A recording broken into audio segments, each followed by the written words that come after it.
Sarah, tuwang-tuwa si Ezekiel sa mga regalo mo. Ipinaayos niya ang mga ito sa kanyang aparador at sinabing maghihintay ang mga yon sa pagbabalik mo. Ngumisi si Sarah.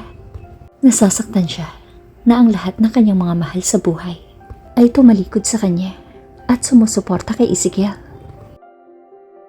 Patuloy siyang nananaginip. Reply ni Sarah bago itinago ang telepono. Anong meron?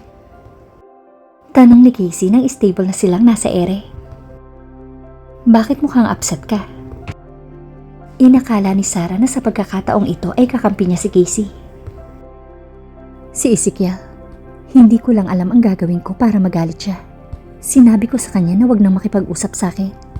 Kaya pinadalhan niya ako ng mga regalo sa pamamagitan ni Madison. Gusto kong magalit sa kanya. Kaya ibinalik ko ang mga regalo niyang damit. Ngunit tingnan mo kung ano ang ginawa niya sa mga ito. Inabot niya ang kanyang telepono kay Casey at bumuntong hininga.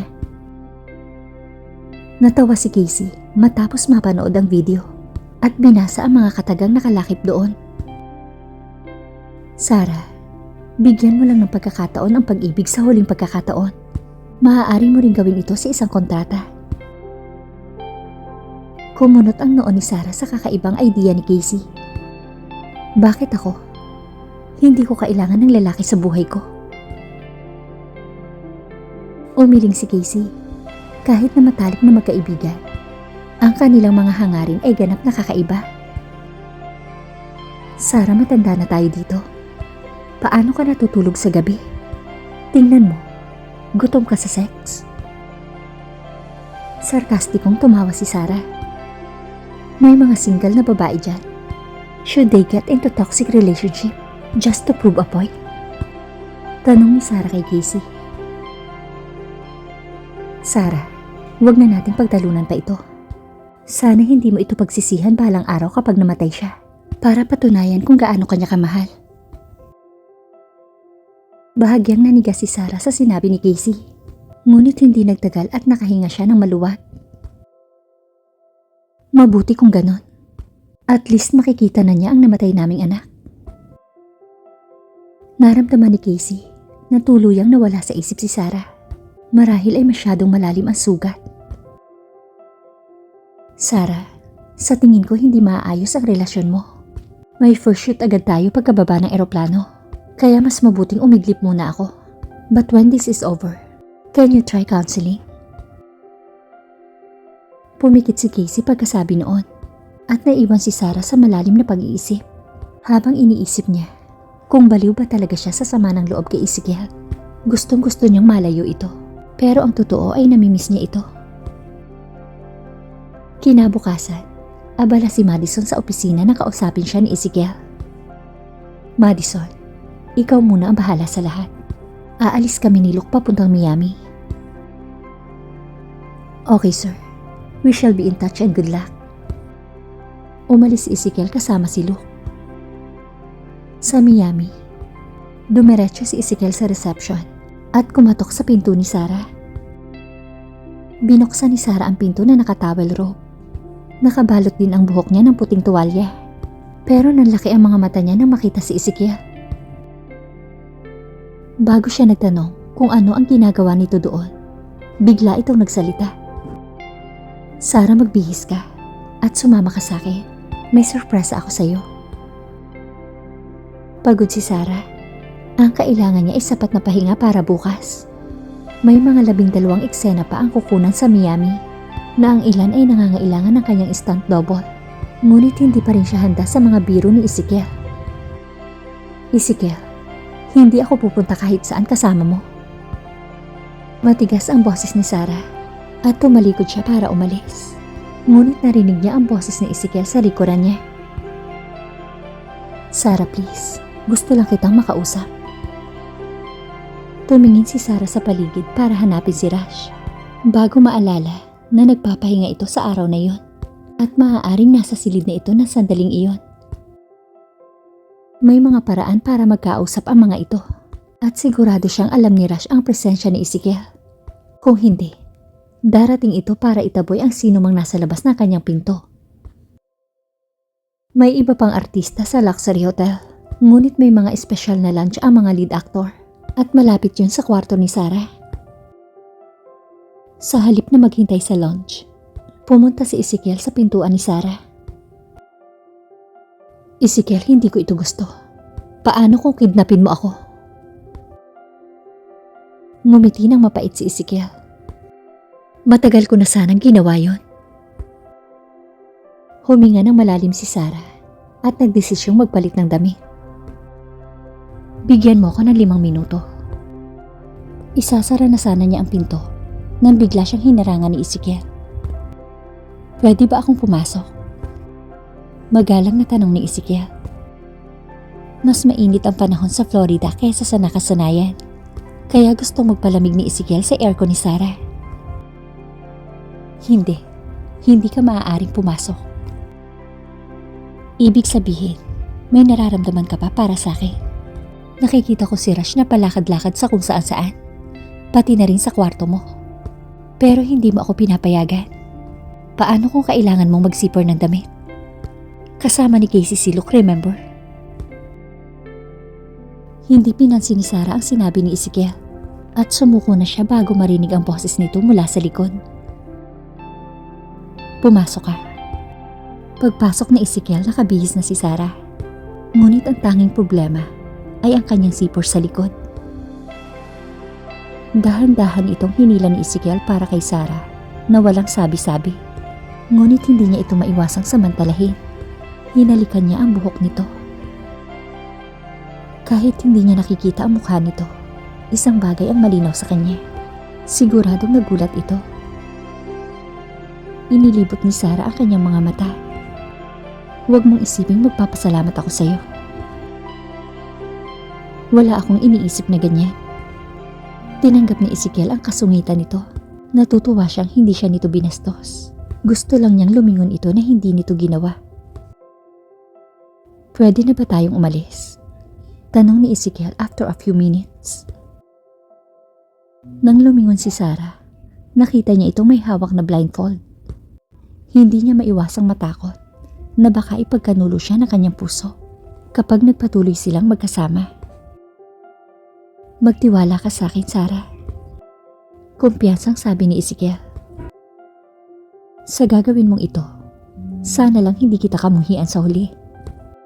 Seryosong sabi ni Sarah, ngunit kinakabahan habang tinatakpan ng piring ang kanyang mga mata.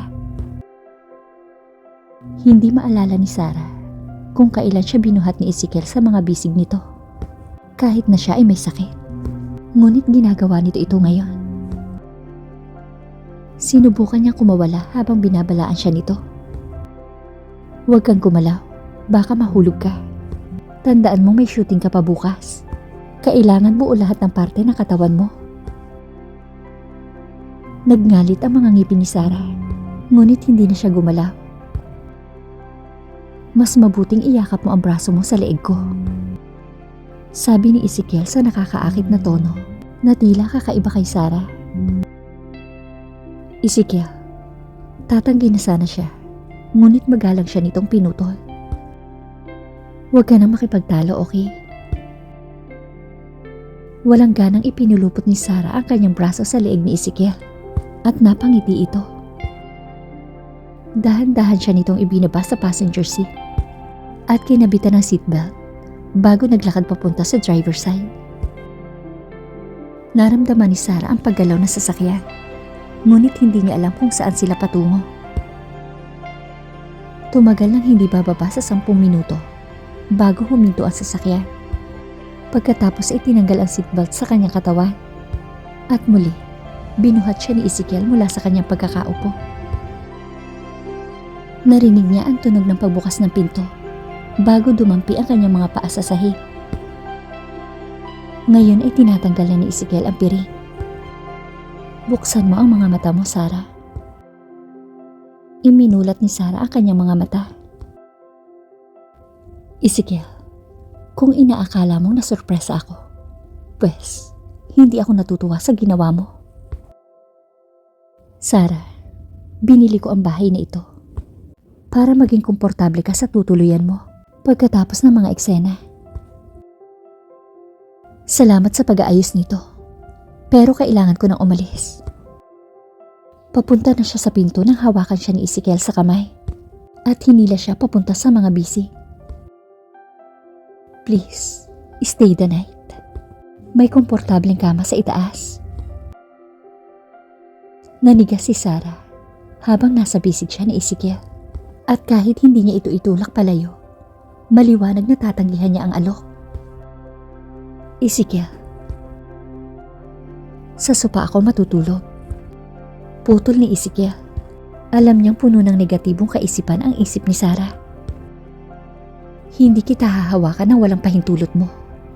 But please, stay. Hindi siya isang anghel para sabihing hindi niya ito hahawakan. Ngunit sapat siyang Maginoo para humingi ng pahintulot dito. Alam na kung ano ang mangyayari kung ang isang lalaki at ang isang babae na ilang taon ng kasal ay mananatili sa isang silid. Sinabi ni Sarah ang kanyang kondisyon. Kung mag-i-stay ako, then I have to share a room with Casey and you can share with Luke. Ngumiti ng bahagya si Ezekiel. Sarah, naisip mo ba kung ano ang ginagawa nila sa loob? Nakita ni Ezekiel ang pulang-pulang pisngi ni Sarah at napangiti siya sa kanyang loob. Mahirap pa para sa iyo na intindihin na wala na si Casey sa iyong likuran.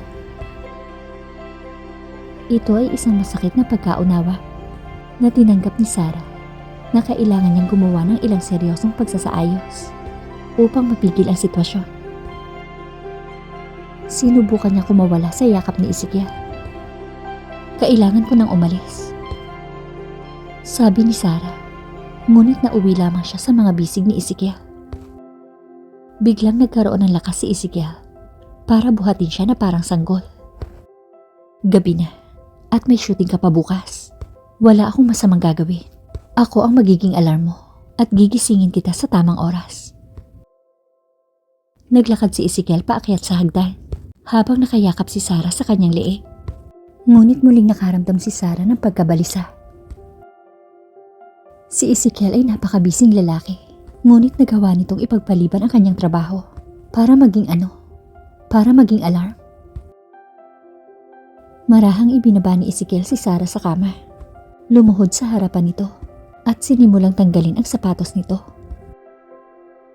Nanginig si Sarah dahil ito ang unang beses na hinawakan nito ang paa niya kahit 3 taon na silang kasal. Pakiramdam ni Sarah, ang lalaking nasa harapan niya ay may itsura ni Ezekiel, pero hindi siya ito. Paanong napakabilis magbago ng isang tao? Hindi sinasadyang nasabi niya, ngunit narinig yun ni Ezekiel at sumagot. Kapag ang isang lalaki ay nagmahal ng isang babae, hindi niya mapanatiling tuwid ang kanyang isipan at ipagpapalit ang lahat para dito. Narinig kong sabi ng isang mang-aawit. Sa malalim na pag-iisip, humiga si Sarah sa kama nang hindi sumasagot sa mga sinabi nito.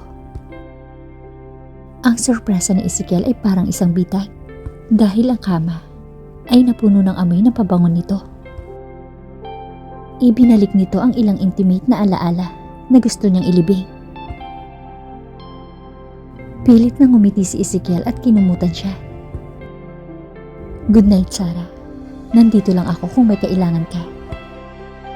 Tumayo si Ezekiel at umupo sa sopa na medyo malayo sa kama at nagsimulang magtanggal ng sapatos. Matapos humiga at patayin ang lampshade sa gilid ng kama, ibinagsak niya ang kanyang ulo sa isang unan ng maingat. Kinagat ni Sarah ang kanyang ibabang labi at sinabi, "Gusto kong uminom ng tubig." Sinabi ni Ezekiel sa kanya na nandun lang siya kung ano man ang kailangan niya. Kaya ipapagawa niya dito ang mga bagay na hindi nito nagawa sa kanya noon.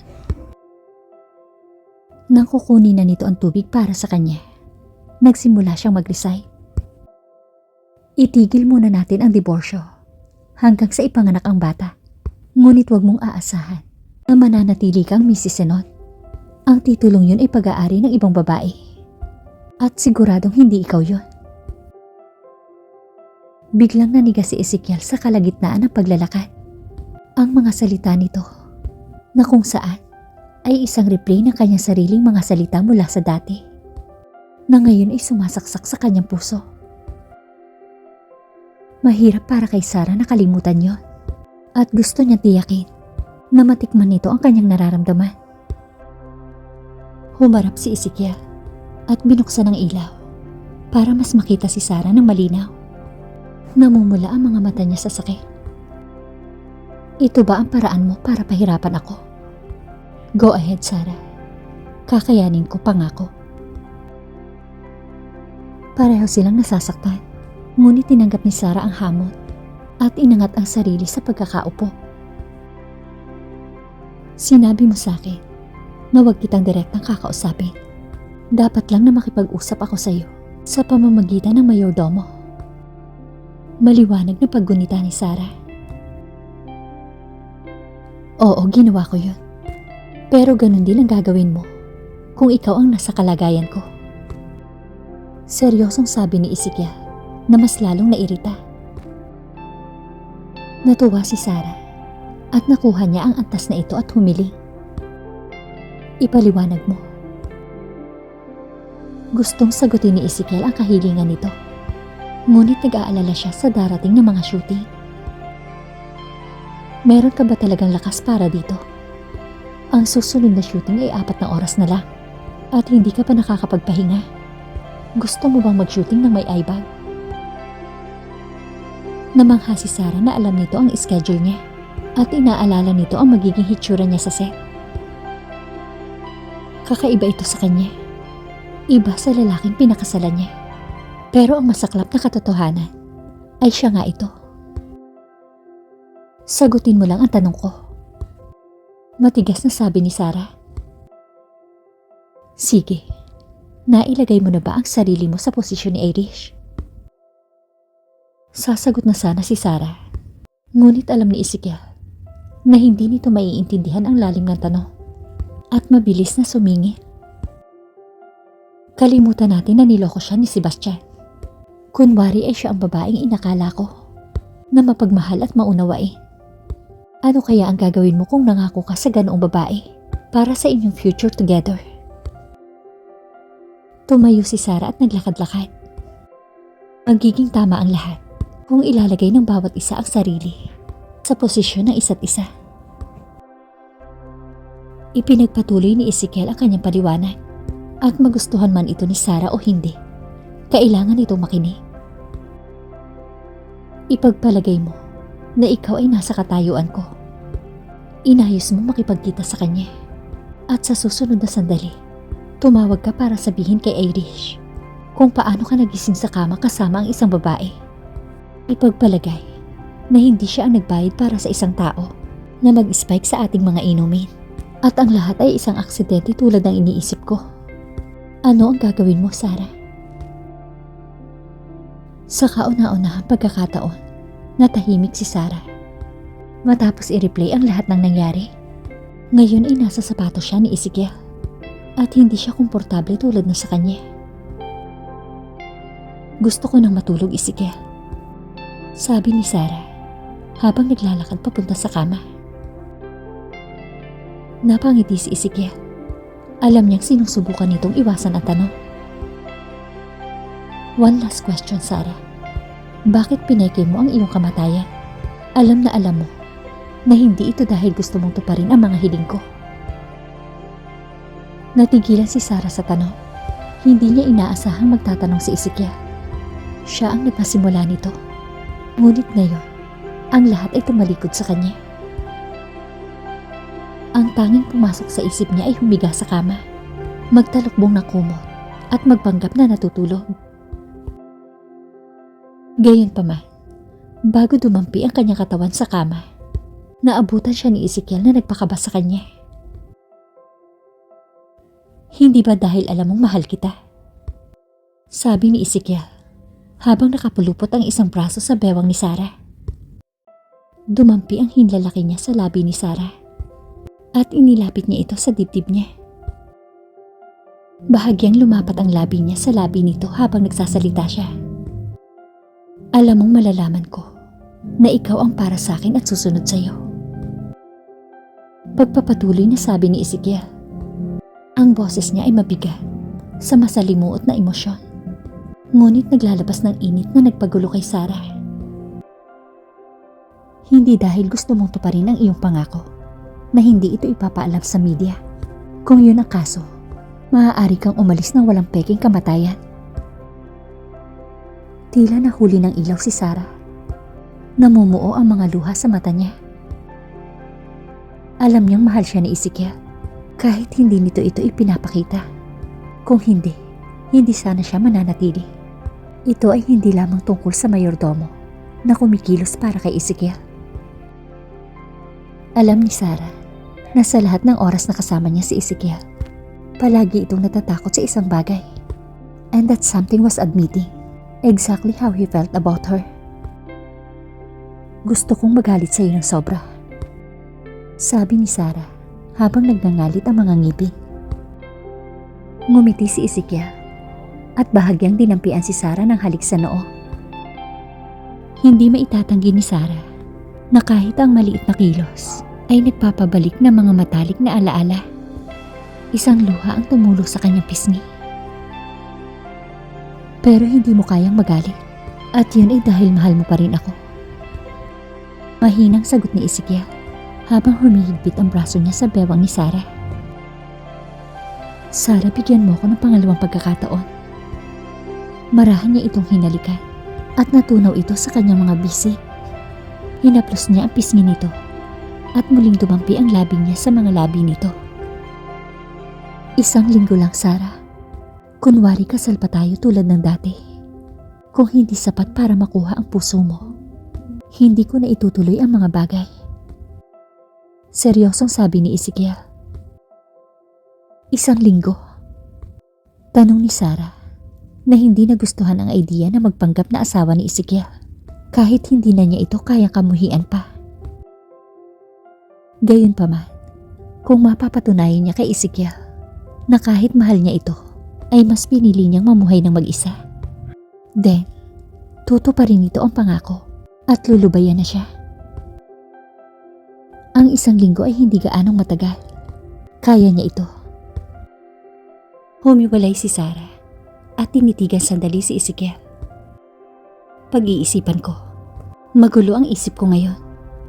At Denise ang pangalan ko, hindi Sarah. Ang presensya ni Ezekiel ay palaging nagpapalabo sa kanyang isipan. Kaya mas pinili niyang isipin yun kung wala ito.